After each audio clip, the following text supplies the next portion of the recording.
As we celebrate Nutrition Week and Poshan Ma, it's very important to talk about the needs to right nutrition as well as the challenges we face as a nation.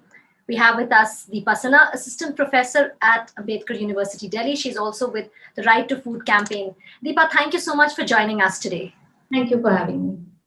Deepa, it's over 70 years, since independence, and still we're struggling when it comes to malnutrition. We're unable to provide accessible, affordable, and the right kind of nutrition to many people in our country. Where do you think we are lacking?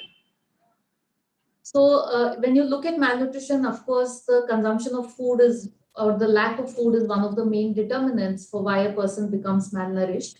But along with food, there are also many health-related conditions which would lead to malnutrition, like infection, like diarrhea, malaria, and so on, and therefore access to clean water, sanitation. And when you talk about food as well, it's not just any food that fills your stomach, but nutritious, good quality food, particularly during pregnancy and the first 2 years of life. So if you start looking at each of these indicators in India, we are lacking in most of them. And as a combination of all of that, what we see is high malnutrition rates. Yes. In fact, we're lacking on all the parameters, whether it's stunting, wasting, underweight, and unfortunately, obesity as well. That's the double burden we really have to deal with. Yeah, that's the other contradiction that we've been seeing in the recent past is that on the one side, our undernutrition, stunting, wasting, underweight is not declining as fast as it should. And on the other hand, obesity is increasing, much more amongst adults, but you see it in childhood obesity as well, that is going up. And relatedly, also in diseases, you see this double burden. We continue to have the TB and the malaria on one end, and you have hypertension and diabetes and so on, which is related to being overweight on the other end.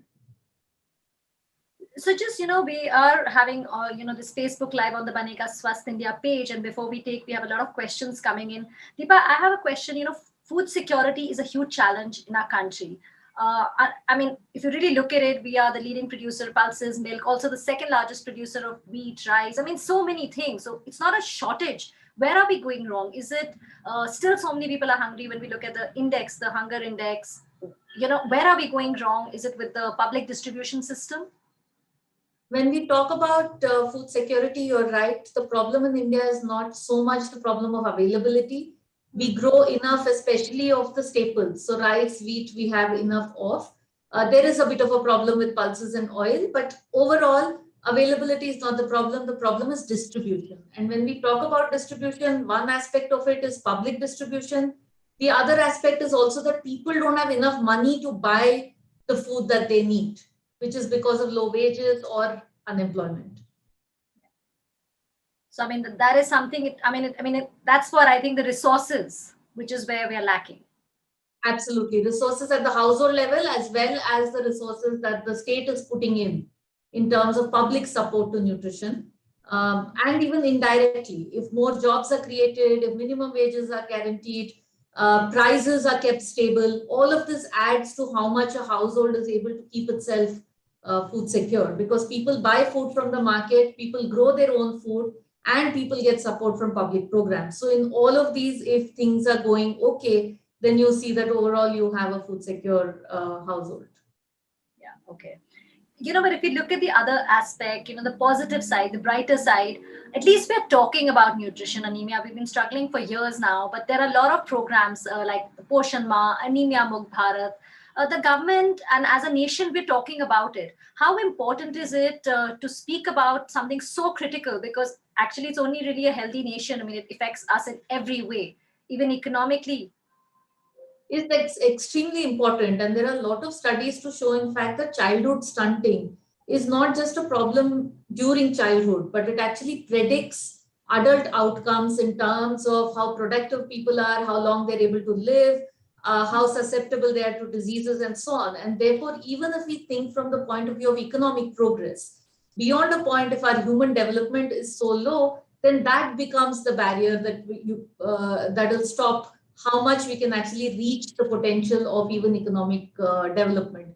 Therefore, this whole issue of malnutrition is something that is important not just for the child who's affected, of course it is for them, but also to the overall health of the nation in terms of what kind of diseases we have, how much people are able to produce and so on. And therefore, it is an area in which investment is very important. It is investment. It gives you returns.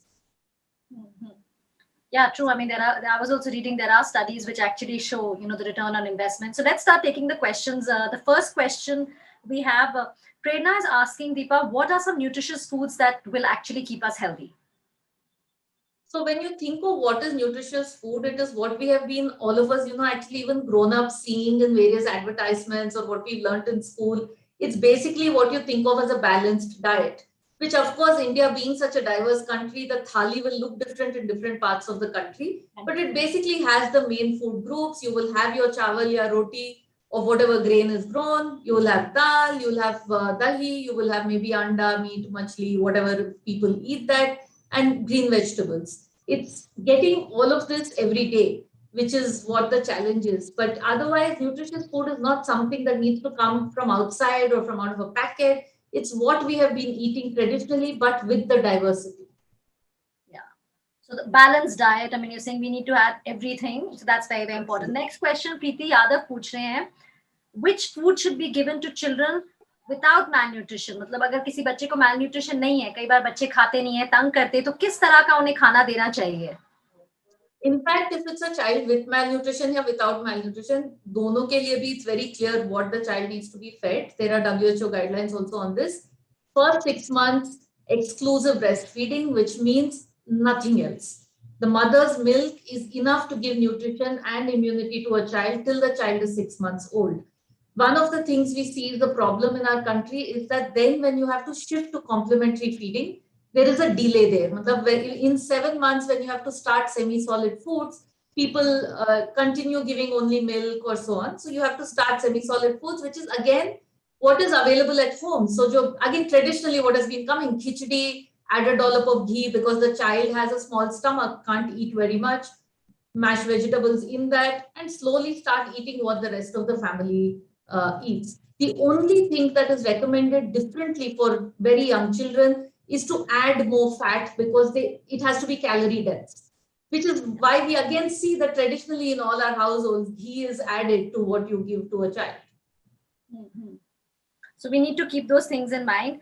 The next question is Deepa Ankita Rajput is asking, what age children are at most risk of malnutrition? And what are the nutritious foods that can be given to malnourished kids? So I think it's a repeat of the question, but I think if a child has gotten into malnutrition so that they don't get into the severe category, how can one really help the child?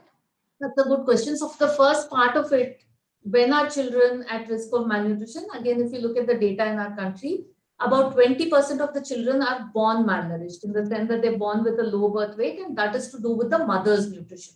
But then by the time they're 2 years old, you have over 40% children who are malnourished. So it is that age group from birth to 2 years also, which is very important, which is the age where we talk about this complementary feeding, that on one hand, there is breastfeeding, on the other hand, you give them mashed food and so on. For even malnourished children, what most people actually recommend is local foods, but more regular feeding and taking care, also ensuring that cleanliness and hygiene is maintained, because these children are more susceptible to infection. So they might get, for instance, they get more diarrhea than even a normal child. So yeah, the whole cycle, and so they don't absorb the nutrients that they are eating. So taking care of hygiene and regular home food, but in more regular intervals, because malnourished children are able to eat even less than a normal child at one time. So do ghante mein kind of thing. Just one more thing I want to say with this is, for a malnourished child or a regular child, given this age group, what is also very important is care and a caregiver.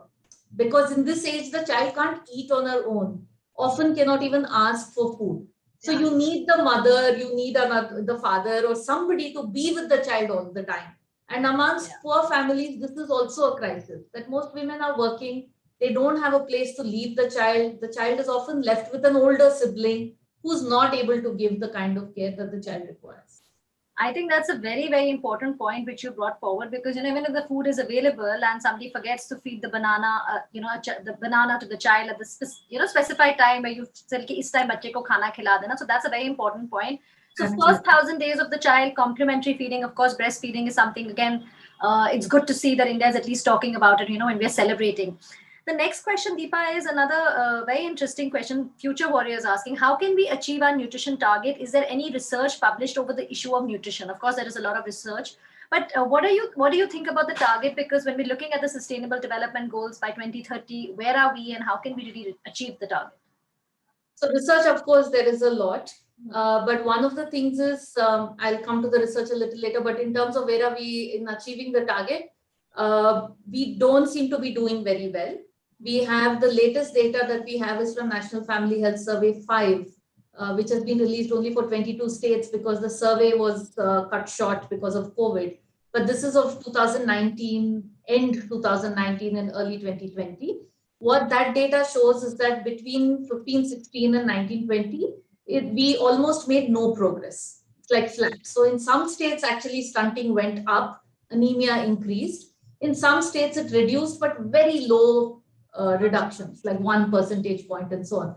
So if that is the trend, and then we have the impact of COVID also in the last 1 year, it doesn't seem like if we continue the way we are, we will reach either our national targets or the international targets that we have signed up to. On the data, I wanted to add on the research, it's difficult to say much more also because data comes with a lag in our country. So like after 2015-16, we don't have national data for what is going on. Abhi jo aaya hai, that's only for 22 states. Yeah. When that full data comes, then we'll be able to say something more clearly. But something not, like you just said, not looking very bright. So that's definitely, we need to work more on it. There is cause for worry, and there is a need to kind of pull up our socks and start putting our minds together and investing more and talking about this every day, really, actually. I mean, absolutely. I think you put it right, cause, worry. Bipasha is asking, Deepa, not everything we eat is healthy for us, but what can be the minimum nutrition for everyone, who are not getting enough to eat? So again, it's a question on food security, because many times we say eat this, eat that, but what is the minimum if somebody cannot have, that much? So what's the minimum? And I think that's a great question because people do think about food security. So again, in other countries, these are popularized so much more, but we have an Indian Council for Medical Research, the ICMR, which brings out recommended diets for Indians. And it's quite a detailed document which tells you how much an adult male who's active, sedentary, then for women, for children of different age groups, and it gives you Indian food items that needs to be got. Overall, if we want to say, it's again something that we all also kind of learn about the food pyramid, that there are different food groups and you have to get something from all the groups. Yeah. What you eat most is the grains, the carbohydrates, and then the proteins, and then the vitamins and the minerals, which come from fruits and vegetables. And when we talk about the protein, animal protein is also quite important. So milk, eggs, non-vegetarian items, that also comes in, and then fats and oils and water. It's basically a combination of all this that makes a good meal. So the pyramid which we talk about, but but sometimes the person doesn't have the means to have everything. So I think that is the bigger issue in our country. People know who wouldn't like to eat a balanced meal. Eating just roti and chutney or namak is not something that people do out of fondness for that food. It's because they can't afford anything else. Because of which data in India shows that we have a very cereal heavy diet. That all the other items, people cannot afford it. They don't eat much of that. And even amongst children, that is found. The consumption of animal protein and fruits and vegetables is very low. So that's, again, something, it is definitely something to worry and unfortunate. I mean, if you really look at it, what you just said. Sana is asking, what everyone wants to know, what should be done to remove malnutrition? So I mean, it's not an easy question to answer. If it was, it's been, over 70 years, we would have done it by now. What would your take on that be, Deepa? Actually, at one level, she's right. I mean, everyone knows in the sense that people who've been working on malnutrition now for many years, and there are so many people in India in terms of even organizations and institutes. It is one of the areas where there is a lot of commonality where people agree on what needs to be done, but that's not happening. So for instance, we've been talking about food security so far. That would be like the broad framework, the dhancha of improving people's livelihoods so that they're able to afford different foods. The second and very important on which we can do more immediate kind of measures. So the first one on unemployment, livelihoods might take long. But the second is directly addressing the vulnerable populations, which would be women and children, for which we have programs like the ICDS and the school midday meal. But the current issue is that if you look at the Anganwadi, which is the main platform to give nutrition, again, there are many gaps there, and those are identified and they need to be filled. I mean, like I was just coming to that. You said, of course, we have these great schemes, whether it's the Anganwadi, even the Asha Didi workers, midday meals. COVID has made the situation even worse because we've seen, obviously, the Anganwadi workers and all were busy, trying to help the COVID situation. How much has it pushed this nutrition issue further? It has actually pushed it back quite a bit because, and especially when things were beginning to revive a little bit, Anganwadi centers were opening, we had the second wave. And like we know, the second wave was much worse and spread to the rural areas than even the earlier time. And therefore, there was, of course, that crisis of health, which everybody, the service providers as well as the families were facing. But over this last year and a half, we've had Anganwadis closed, schools closed. Although there has been a policy that children should still continue to get the supplementary food in the form of either dry rations or cash, that's been very inadequate. And field surveys show, for instance, the Right to Food campaign, we did a survey in about November 2020. We found that less than 50% of the children who were eligible for the supplementary nutrition were actually getting anything. And even those who were getting it was not regular every month. It was kabhi beech mein ek baar aa gaya kind of thing. So the food is... Sorry. Even cash is something, the children, you really don't know how much they'll benefit, maybe the parents. Yeah, because so even cash, like I can give you an example of Delhi. For the whole month, a school child would get around 120 rupees. Right? So that didn't really translate into one meal a day. It goes into the family pot. It's so difficult to even go to the bank and bring that money out in the middle of lockdowns and curfews and so on. So services have been disrupted, not just in terms of food distribution, but Anganwadis do so many other things. They do growth monitoring, they do counseling. All of that has not happened for a year and a half. Yeah, I mean, definitely it's impacting. But, again, another thing, Deepa, which you said before, when I asked you, when you were saying we need to focus on the vulnerable, like whether it's girls, women, obviously only, again, the whole intergenerational cycle, only a healthy woman can give birth to a healthy child, so the whole cycle. But again, gender is something... I mean, we do talk about it, but do you think there's this huge gender gap that needs to be bridged in our country? Because many times we see it's the male son who's been given, that extra anda or the extra piece of chicken or the glass of milk. And that just continues. Many times if we see the lady of the house serving her family first and not having enough for herself. Absolutely. So gender affects nutrition in multiple ways. In fact, there is this puzzle that Africa has better nutrition outcomes than India has. And one of the explanations that has been given for that, very influential papers have been written, is about how Africa has better gender relations than we do. How do gender relations affect? One is through what you said, women eat last and least is kind of how it is in India. In most households still, you have they first feed everybody else and then they eat. And what that means in a poor household is that she doesn't have enough left for herself. And like also you said, so if there is an egg, then usually the woman doesn't get it. If there is chicken or whatever, she is left with the gravy and so on. So then you have pregnant women who are not as healthy as they should be, giving birth to undernourished children. And then that cycle kind of continues.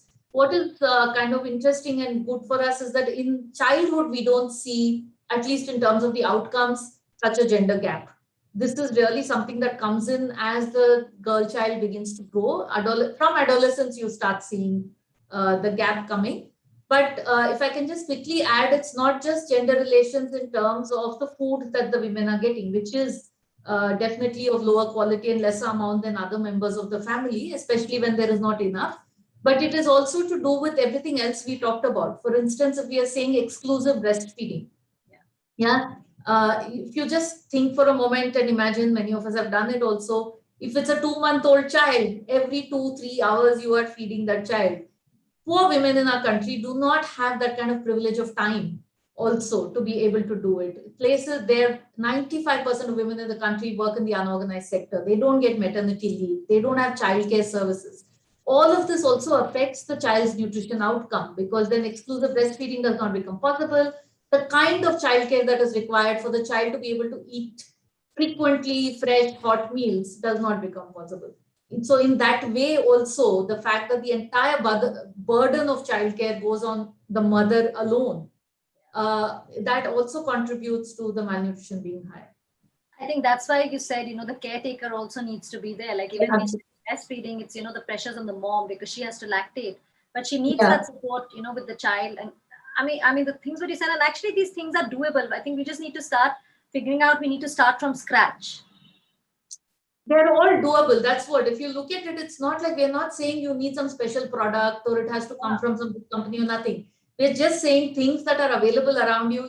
You need somebody to make the woman and the child the priority and think about them and think of what are the support structures they need for them to get all the inputs that they require. And one very important support structure in this is the ICDS. That was the thought behind the ICDS program. In fact, really well explained. Even I'm, just trying to understand. I mean, these are small things, but it will make a huge impact. We take a last question from Kritika. She's asking, tell me how to maintain a healthy life. So I guess she's also meaning not just food, obviously physical workout, mental health is again something. So a very basic question, but would you like to comment on that? I'll try and give a quick answer. Again, I'm not a doctor or a nutritionist, but I work on nutrition policy. But having worked on it for so long, I have some idea. I'll take that question to add one point that we did discuss the issue of obesity in the beginning a little bit. Now, that is another issue we're not paying enough attention in our country. And it's so on the one hand, you have people not able to afford nutritious diets. On the other hand, you have consumption of processed foods increasing. It's a very simple formula. Go local, do what you've been traditionally doing, that's healthy. But all of us are moving to packaged foods in various forms. So even poor people in urban areas particularly, say, are able to afford a Maggi more than buying fruits, or a packet of biscuits, which is just maida and sugar, more than buying a banana or an apple. That's the kind of ecosystem that we have currently. And these processed foods then cause all kinds of other issues. In our country, they cause a double burden because you have stunted children because of undernutrition, then consuming high fat and sugar. Particularly sugar is the big culprit, which is causing obesity. But that doesn't mean they're overnourished because they don't have the right nutrients. So how do we stop that? What kind of regulations would be required? That's a whole different area, which we've not thought about enough, but education would be the first step to that, to all of us to know that we should not be eating so much of ultra-processed food. It's so interesting what you're saying, because many times as mothers, or, you just see that, oh, this child is healthy. So you think the child is healthy, but they may not be running around, may not be physically active, and, you wonder, lethargic. But so these could be things with the nutrition deficiencies in their bodies. Absolutely, because fruits and vegetables, for instance, give us most of the vitamins and minerals that we need. So if we are substituting vegetables and fruits with biscuit and Maggi, then and there is, the packet might say vitamin D fortified and A fortified and whatever. But in terms of the absorbability and the health content, the fresh fruit is any day better than that packet of biscuit.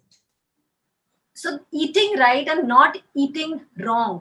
That's, I think, very, very critical. As we celebrate, it's so important.